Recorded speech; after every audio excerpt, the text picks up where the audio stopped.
پاک زندگی صرف صاف کپڑے پہن لینے کا نام نہیں، پاک زندگی وہ ہوتی ہے جہاں دل میں نفرت کم اور اللہ کا خوف زیادہ ہو، جہاں زبان سے نکلے ہوئے الفاظ کسی کا دل نہ توڑتے ہوں، جہاں انسان چپکے سے بھی گناہ کرتے وقت یہ سوچے کہ اللہ مجھے دیکھ رہا ہے۔ کبھی کبھی انسان دنیا کو خوش کرنے میں اتنا کھو جاتا ہے کہ اپنی روح کو اداس کر دیتا ہے، لیکن یاد رکھو دنیا کی تکلیف تمہیں سکون نہیں دے گی، سکون صرف پاک نیت اور پاک زندگی ہی دے گی۔ پاک زندگی کا مطلب یہ نہیں کہ تم سے کبھی غلطی نہ ہو، بلکہ اس کا مطلب یہ ہے کہ غلطی کے بعد تمہارا دل رو پڑے، تم اللہ کے سامنے جھک جاؤ اور سچے دل سے توبہ کر لو۔ جو انسان حرام سے بچتا ہے، جو کسی کا حق نہیں مارتا، جو تنہائی میں بھی اللہ کو یاد کرتا ہے، اللہ اس کی زندگی میں ایسی رحمت بھر دیتا ہے جو لفظوں میں بیان نہیں ہوتی۔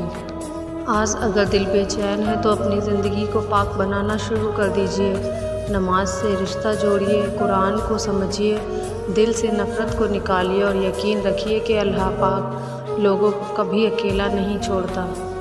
ایک دن یہ دنیا ختم ہو جائے گی، چہرے مٹی میں چھپ جائیں گے، مگر پاک زندگی جینے والے لوگ اللہ کے سامنے روشن چہروں کے ساتھ کھڑے ہوں گے، اور وہی اصل کامیابی ہو۔ پاک زندگی جینا آسان نہیں ہوتا، کیونکہ اس راستے میں نفس بھی روکتا ہے اور دنیا بھی، مگر جو اللہ کے لیے خود کو بدل لیتا ہے، اللہ اس کی پوری زندگی بدل دیتا ہے۔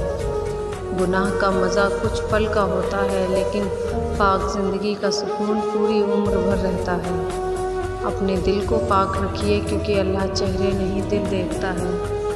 جو انسان چپکے سے بھی نیک کام کرتا ہے، اللہ اس کے لیے آسمانوں میں رحمت کے دروازے کھول دیتا ہے۔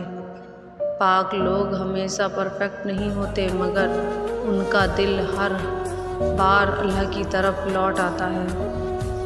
اگر زندگی میں برکت چاہتے ہو تو اپنی نیت، اپنی زبان اور اپنے رشتوں کو پاک بنا لو۔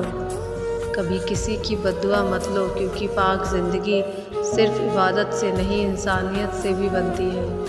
اور یاد رکھیے جو اللہ کی خاطر حرام چیز چھوڑ دیتا ہے، اللہ اس سے بھی زیادہ بہتر عطا کرتا ہے۔